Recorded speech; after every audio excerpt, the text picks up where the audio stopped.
ஓம் சாய்ராம். அன்பு சாய் சொந்தங்களே, நாம் தியானத்தில் இருக்கோம். தியானம் அப்படின்னா மனசை ஒருநிலைப்படுத்துறது. மனசை எப்பவுமே கட்டுப்படுத்த முடியாது. மனசை கட்டுப்படுத்துறது அப்படிங்கிறது முடியவே முடியாது.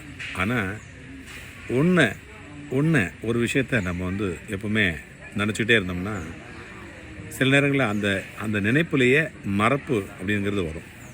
அதுதான் அந்த நேரத்தில் எண்ணமே இல்லாத ஒரு நிலை நமக்கு வருது இல்லையா, அந்த வேக்கண்ட் மன ஒருமைப்பாடு, அதுதான் தியானம்.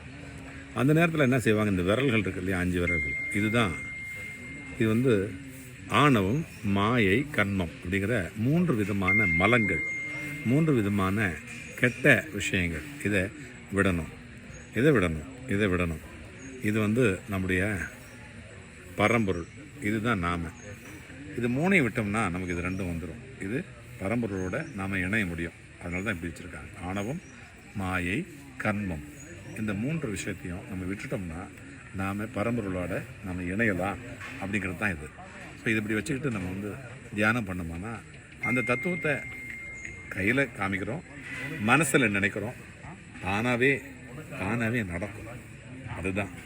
அதுதான் இப்படி பண்ணுறாங்க பெரியவங்கெல்லாம். ஸோ நாமளும் அப்படி செய்வோம். பண்ணுறது மட்டும் இல்லை, உடலில் மட்டும் இல்லை, உள்ளத்துலேயும் அப்படி நினச்சோம்னா கண்டிப்பாக நமக்கு கைகூடி வரும். தியானம் கைகூடும், மனம் ஒருமுகப்படுத்தப்படும். நம்மோடு இந்த இறைவன், சித்தர்கள், ஞானிகள், முனிவர்கள் நம்மளை வாழ்த்துவாங்க. நாம் சித்தன் ஆக முடியும். சிந்திச்சவன் சித்தன், சிந்தனை ஒருமுகப்படுத்தினவன் சித்தன் ஆகலாம். எல்லாருக்கும் சித்தம் இருக்குது. எல்லாரும் சித்தர்கள் தான். எல்லாரும் ஜெயிக்க முடியும். இந்த பந்தயத்தில் எல்லாரும் ஜெயிக்க முடியும். எல்லாரும் ஓடலாம், கண்டிப்பாக ஓடலாம், வெற்றி பெறலாம். வாழ்க வளமுடன். ஜெய் சாய்ராம். உங்கள் சாய்ராம்ஜி, வண்டலூர் வழித்துணை பாபா கூட்டு பிரார்த்தனை கோபுரத்திலிருந்து.